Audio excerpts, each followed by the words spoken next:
What would you do if your stepfather sold your sanctuary behind your back without even telling you I was standing outside the rural clinic I'd been helping out at for weeks, sweat clinging to my back under the Arizona sun? It had been a long day of stitching cuts, calming crying toddlers, and working side by side with overwhelmed local nurses. I was tired but satisfied until my phone buzzed in my pocket. I almost didn't check it, but the name on the screen made my stomach drop like a stone through a glass floor. Richard, my stepfather. I hadn't spoken to him in nearly 6 months by design, and when Richard called, it was never just to say hello. Still, I answered. Maybe I shouldn't have. "Hello," I said, keeping my voice flat. "Catherine," he said far too cheerfully. "Just thought you'd want to know I sold the mountain cabin." I froze. The words didn't register at first. It felt like static in my ear. The mountain cabin. "You did what I asked, already feeling the blood drain from my face. Sold it," he repeated, like it was nothing more than an Amazon return. Figured it was time. "You're never there anyway. Thought I'd put it to good use." I stared into the dust and heat of the open field in front of me, stunned. The mountain cabin wasn't just a place. It was the place. My mother and I had spent every summer there when I was young. Long hikes through pine forests, late nights by the fireplace with cocoa and puzzles. After she passed, it became my lifeline. It was where I retreated after medical school burned me out, where I went when my last relationship collapsed. It was my safe place. And Richard sold it. "You had no right," I snapped, voice cracking. "That cabin wasn't even yours." Richard's response was a smug chuckle. "Relax, Kathy. I've been managing things here while you've been off. Playing superhero in the desert. What's the point of keeping something you never use?" I clenched my fist so tight the phone creaked. "What you don't know," I said, forcing my voice to stay calm, "is that the cabin isn't fully yours or mine. I co-own it with Laura. You can't sell it without both our signatures." There was a long silence on the other end. Then he laughed again. "Well, what's done is done," he said, and hung up.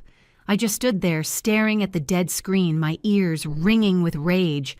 This wasn't just petty theft. This wasn't Richard borrowing something and forgetting to return it. This was betrayal, deep, intentional, personal betrayal. Back in the small one-room apartment the clinic had provided, I sat on the edge of my cot, staring at my phone numb. My pulse throbbed in my temples. I kept hearing his voice, that smug, dismissive chuckle, and all I could think was, how dare he? I opened my photo gallery and scrolled back to pictures from the cabin Laura and me painting the deck 3 summers ago. My mother's favorite armchair by the fireplace, the mountain view at sunrise, all of it gone. Like it was nothing, no. I tapped Laura's name. She picked up on the second ring voice chipper. "Hey, Kathy. You okay?" "He sold it," I blurted out. "Richard sold the cabin." Silence. Then, "He what?" I explained everything, and by the end of the call, her tone had shifted from disbelief to steel-edged determination. "He's out of his mind," she said. "But don't worry, we've got him. That sale can't be valid without my signature." "Can you pull the documents?" I asked. "I'll finish up here and get home. We need to stop this." "You got it," she said. "We'll take care of this together." As I hung up, a strange calm settled over me. For years, I'd let Richard run roughshod over my boundaries. When he married my mom, I was 15 and grieving the loss of my dad. He swooped in with charm and dad jokes, but underneath he was controlling, dismissive, and selfish.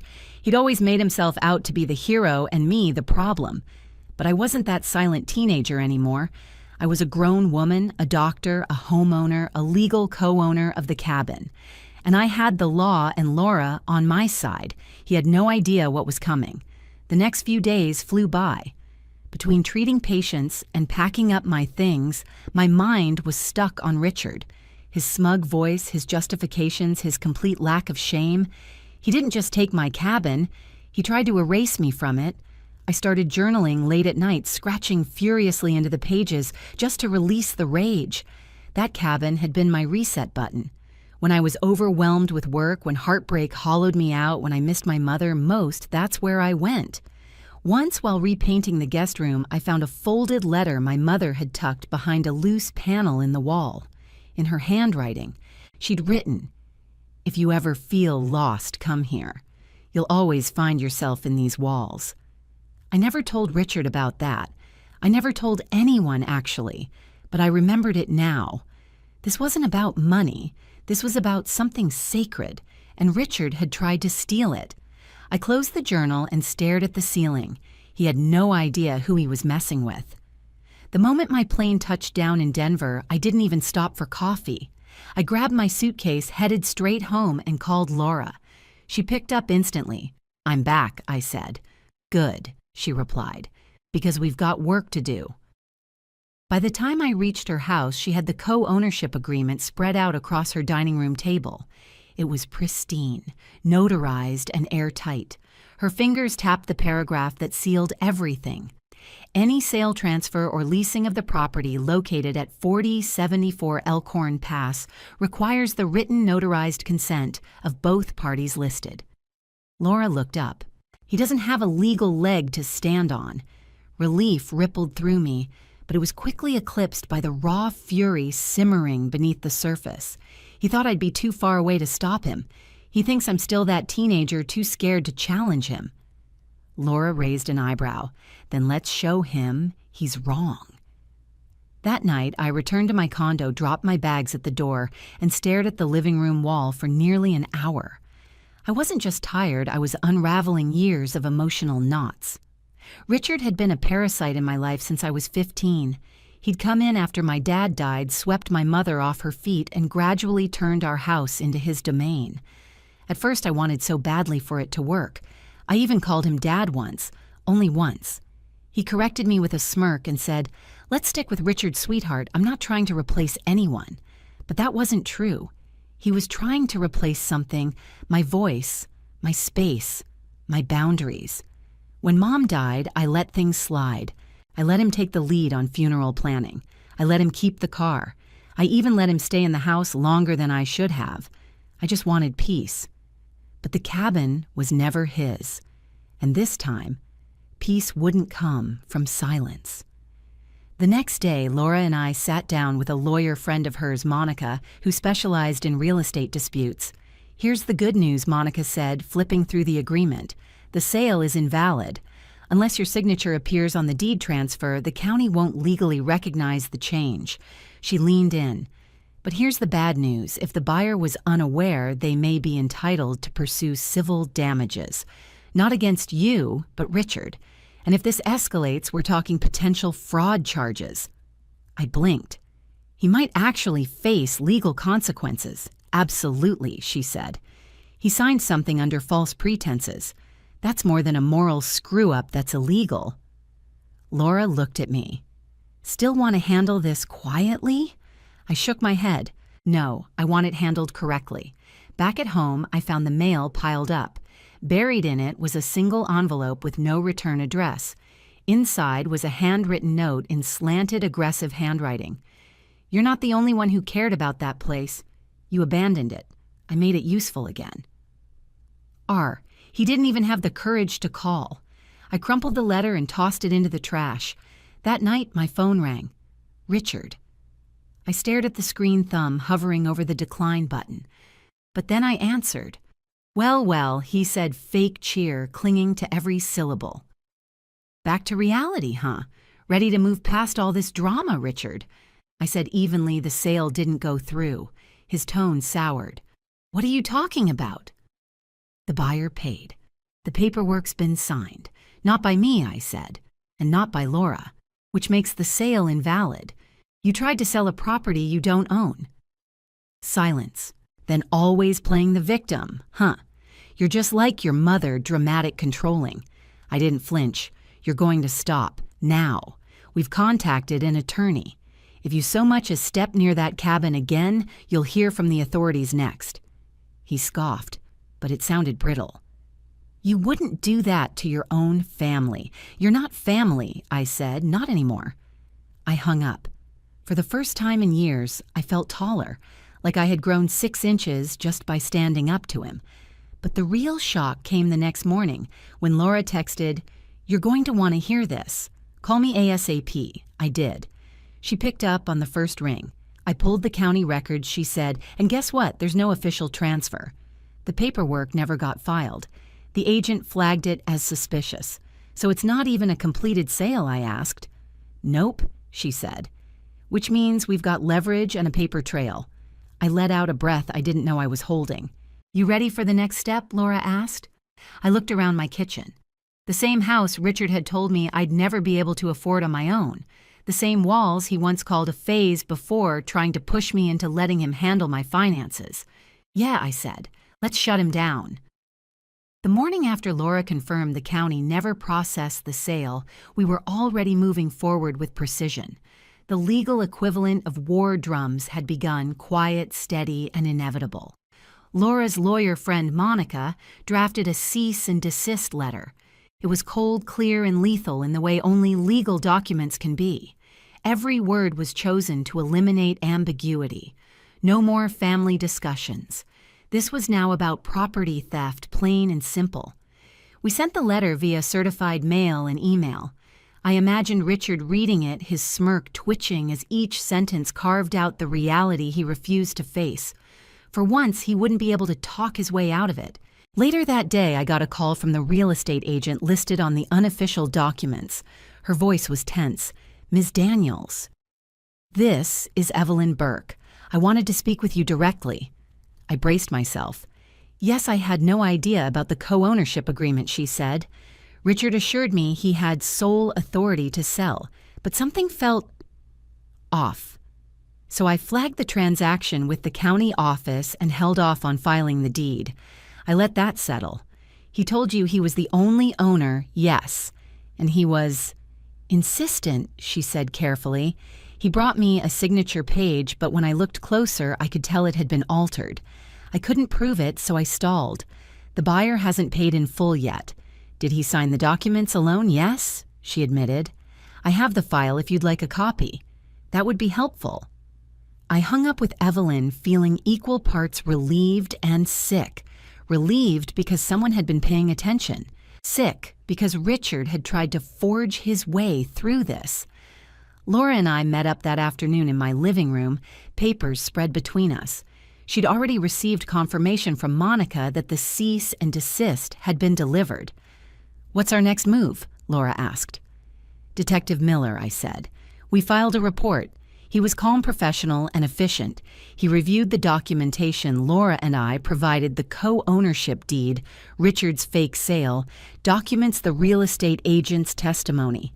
Each piece was a nail in Richard's legal coffin." "This is sufficient for us to begin an investigation," Detective Miller said. "If Mr. Crawford continues to pursue the sale, or if the buyer was misled, he could be charged with fraudulent misrepresentation." I nodded slowly. "Then let's move forward." I didn't tell Laura this part, but later that night, I found myself standing in the cabin's driveway. I'd driven up there alone, unsure what I was looking for. Maybe a sign that it was still mine. Maybe a memory I needed to relive. I walked inside and everything was still there. The throw blanket folded over the arm of the couch, the framed photo of Mom and me on the mantel, the books we'd read by candlelight during power outages. None of it had changed, except me. I wasn't here to reminisce.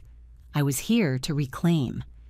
As I stood in the kitchen staring at the small wooden table where Mom used to sit with her tea, I pulled open the bottom drawer on instinct, and there it was.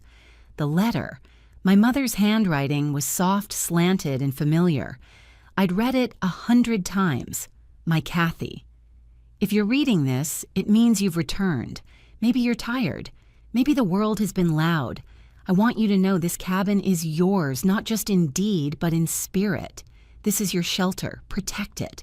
And don't let anyone convince you that your peace is negotiable. Love, always, Mom. I sat down and cried. Not angry tears, not even grief. Just the kind that come when you finally stop running from what you know to be true. This place was mine, and I would defend it with everything I had. The next day, Detective Miller called again. Miss Daniels, he said, we've reviewed the full document trail. We've also spoken to the buyer. They're willing to halt the transaction and cooperate with the investigation. I exhaled slowly. So, the sale is void, yes, he confirmed. Legally, the cabin remains under you and Miss Langley's ownership.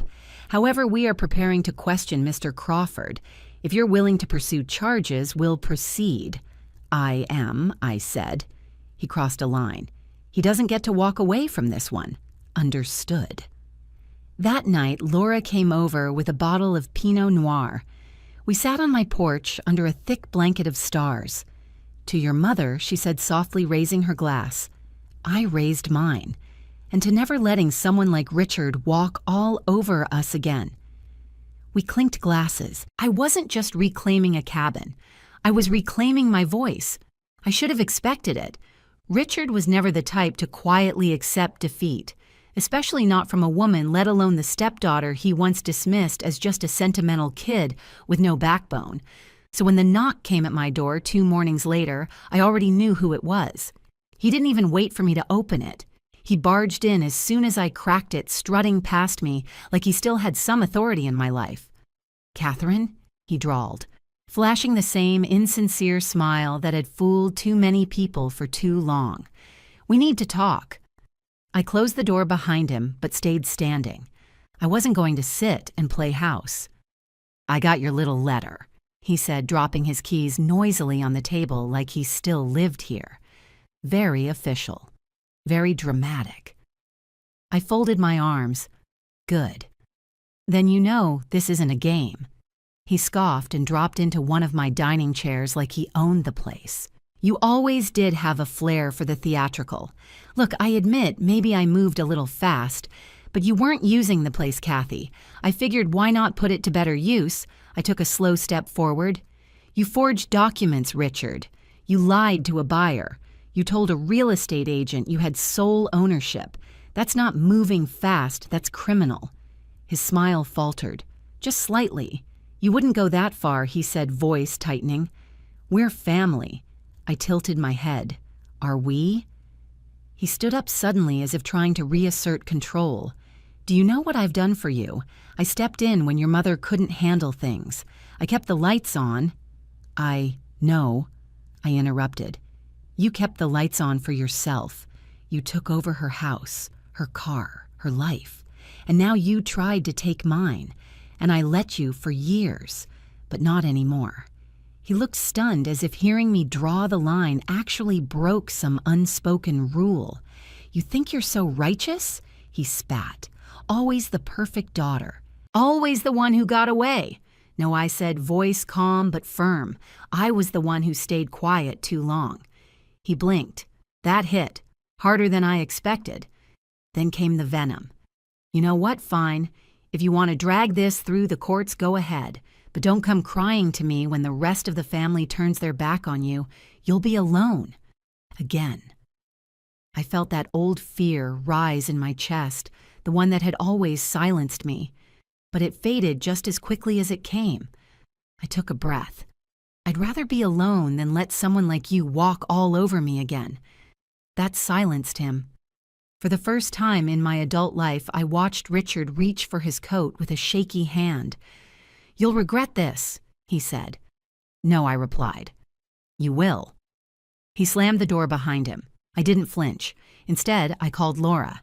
He showed up, I said, pacing the living room. Tried to bluff, guilt trip, threaten, and I didn't let him. I said. I held my ground. There was a pause. Then her voice warm and sure, I'm proud of you.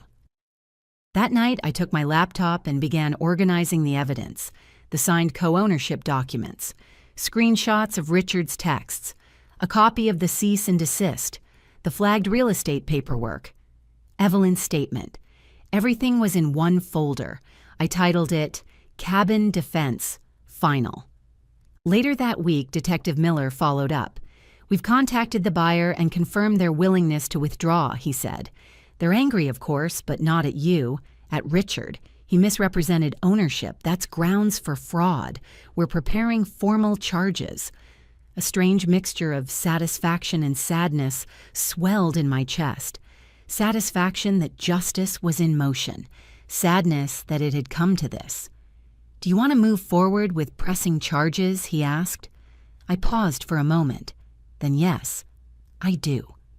For years, Richard had chipped away at my confidence, my independence, my peace.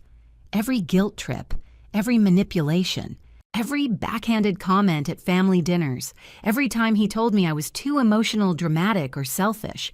This wasn't about punishing him. It was about protecting myself. That evening, I returned to the cabin with Laura. We walked through each room, inspecting everything from the hardwood floors to the old window frames. Everything was intact, but it felt different now, like it had been cracked open and put back together with stronger glue. We sat by the fireplace sipping wine in silence, the flicker of flames dancing across the walls. "To the fight," I said, raising my glass. Laura smiled, and to winning it. I smiled back, not because I'd crushed Richard, but because I hadn't crushed myself to keep the peace. 2 days after our quiet toast by the fireplace, I got the call. Miss Daniels, Detective Miller said, his tone clipped but calm. "Your stepfather, Richard Crawford, has been formally charged with fraudulent misrepresentation and attempted illegal transfer of jointly owned property." I didn't respond at first. I just sat on my couch staring at a dust mote suspended in sunlight, realizing the moment had come. This wasn't a theory anymore. It wasn't a dream. It wasn't one of those imaginary speeches you rehearse in the shower. It was real. "Thank you, Detective," I finally said. He cleared his throat. "He'll be required to appear in court. Based on the evidence you and Miss Langley provided, the case is strong. If convicted, he could face fines and a probationary sentence, possibly more depending on his prior record." I nodded, though he couldn't see me. "I understand. You've handled this with grace," he added. "I know it's not easy standing up to family. It's not. But it was necessary." After the call, I stepped outside and leaned against my porch railing, staring out into the trees that lined my backyard. I thought about everything Richard had taken from me, almost taken, my peace, my voice, my mother's legacy, but not this time. The following afternoon, Laura met me at the cabin. She brought a thermos of her famous maple chai and a folder of renovation ideas. "Figured it's time we put some fresh life into this place," she said, grinning. We walked the perimeter, taking note of places that needed touch-ups, peeling paint on the porch steps, moss creeping across the side, paneling a cracked window frame in the guest bedroom. But it didn't feel like damage. It felt like potential. "Let's do it ourselves," I said. Her eyebrows shot up. "You sure you've got enough on your plate?" "I want to. Every brushstroke, every repair, it's a reminder that this is ours." Over the next few weekends, we did just that. We patched the roof, sanded the floors, planted wildflowers around the porch, rehung the wind chimes my mom used to keep by the front door. With each fix, I felt stronger. Not in a loud, triumphant way, but in a steady, grounded way. Like every hammer strike echoed, "You are in control now." Richard called once more right before his court date. I didn't answer. His voicemail was exactly what I expected. Blame, resentment, self-pity. "You have no idea what this is doing to me. I thought we were family. I didn't deserve this. You always twist things, Kathy. Always. Delete." Later that week, I got a call from someone I hadn't expected, my mother's sister, Aunt June. She'd heard about the situation small towns have long echoes and wanted to check on me. "I always worried about Richard," she said. "Your mother." "She saw the charm. I saw the cracks. She deserved better," I whispered. "You all did," she replied. "But look at you now. You didn't just survive him. You held him accountable." I didn't know I needed to hear that, but I did. That same night, Laura and I stood on the back porch sipping wine again. We watched the mountains fade into dusk. "You know," she said, "there was a time when you'd have tried to reason with him, tried to make peace, even at your own expense." "I know," I said. "I'm done with that." We toasted again, this time without words. The peace was louder than any speech I could have given. The cabin felt like it was breathing again. Mine. Fully. Finally. The courtroom was smaller than I expected. No dramatic wood panels or high ceilings, just beige walls, stiff chairs, and a humming fluorescent light that buzzed like it knew secrets. Richard sat at the defendant's table looking shrunken in a cheap navy suit. His lawyer whispered something into his ear, but he barely reacted. For the first time in years, he looked small, powerless. The judge read the charges: fraudulent misrepresentation, attempted unlawful property transfer, and false documentation for financial gain. Each word felt like oxygen to my lungs. When it was my turn to speak, I stood and approached the front. The judge had asked for a short statement. "I'm not here out of revenge," I said. "I'm here because someone I trusted used that trust as a weapon. The cabin isn't just property. It was the last place my mother and I shared together. He knew that, and he tried to take it anyway." I looked at Richard. He's done this before, not with houses, but with words, with guilt, with manipulation. I used to think I had to accept that because we were family. But now I know that blood doesn't justify betrayal, and silence isn't strength. I stepped back. The silence afterward was heavy. The judge nodded. Richard didn't even meet my eyes. He took a plea deal that day, avoiding jail time but accepting full responsibility and agreeing to pay legal fines restitution to the potential buyer and to never interfere with the cabin again. I didn't feel triumphant. I felt clean. That night, my mother called. Not a voicemail, not a letter. She called. We hadn't spoken since the charges were filed. I assumed she was angry or ashamed or in denial. When I picked up, her voice was low, hesitant. "I heard what happened in court," she said. I didn't answer. After a moment, she added, "You did what I never could." That caught me off guard. I always made excuses for him. She continued, "Even when I saw it, even when I felt it, I thought it was better to have something than nothing. But you chose better. And I wanted you to know I'm proud of you." I closed my eyes. I hadn't realized how long I'd waited to hear that. "Thank you," I whispered. We didn't say much else, but we didn't need to. That small call healed something old. In the weeks that followed, Laura and I finished the renovations. We framed my mother's letter and hung it in the hallway. Every weekend at the cabin felt like stitching back pieces of myself. One sunny afternoon, Laura asked, "So, what's next for you?" I thought for a moment. "I'm going to keep volunteering, traveling, living how I want. But this time, I'm not shrinking myself to make space for other people's comfort." She grinned. To that, we toasted again, but it wasn't about victory. It was about liberation. In the final days of summer, I stood on the porch alone one evening. The pine-scented air wrapped around me. The sun dipped below the ridgeline, casting golden light across the roof we'd repainted, and I realized something simple but seismic. This cabin wasn't just where I found peace. It was where I fought for it. I ran my fingers over the wood railing, smiled to myself, and exhaled. Not because the war was over, but because I'd finally stopped surrendering. Have you ever had to stand up to someone who thought they could walk all over you? Share your story in the comments. And if Catherine's journey inspired you, don't forget to subscribe, and stay tuned for more powerful stories like this.